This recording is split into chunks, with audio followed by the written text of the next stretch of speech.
16 वर्षीय अल्पवयीन मुलीशी अनैतिक संबंध असल्याच्या संशयावरून मुलीच्या बापाने एका वृद्धाची हत्या केली आहे. उत्तर प्रदेशच्या हमीरपूरमध्ये हा धक्कादायक प्रकार घडला आहे.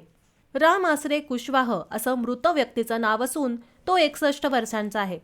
या प्रकरणी मृत व्यक्तीची पत्नी रामश्री यांनी दिलेल्या तक्रारीवरून जाललपूर पोलीस ठाण्यात संबंधित अल्पवयीन मुलीच्या वडिलांच्या विरोधात खुनाचा गुन्हा दाखल करण्यात आला आहे.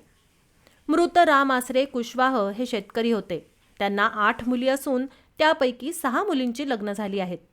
2 मुली अद्याप अविवाहित आहेत. मृत व्यक्ती राहत असलेल्या परिसरातील 16 वर्षांची मुलगी ही गरोदर राहिली होती. तिच्या कुटुंबियांनी संबंधित मुलीचा 1 जानेवारी 2024 रोजी गर्भपात केला होता. तसंच गर्भवती मुलीला तिच्या पोटात वाढणाऱ्या मुलाच्या वडिलांचं नाव विचारलं असता तिने राम आसरे यांचं नाव सांगितलं होतं.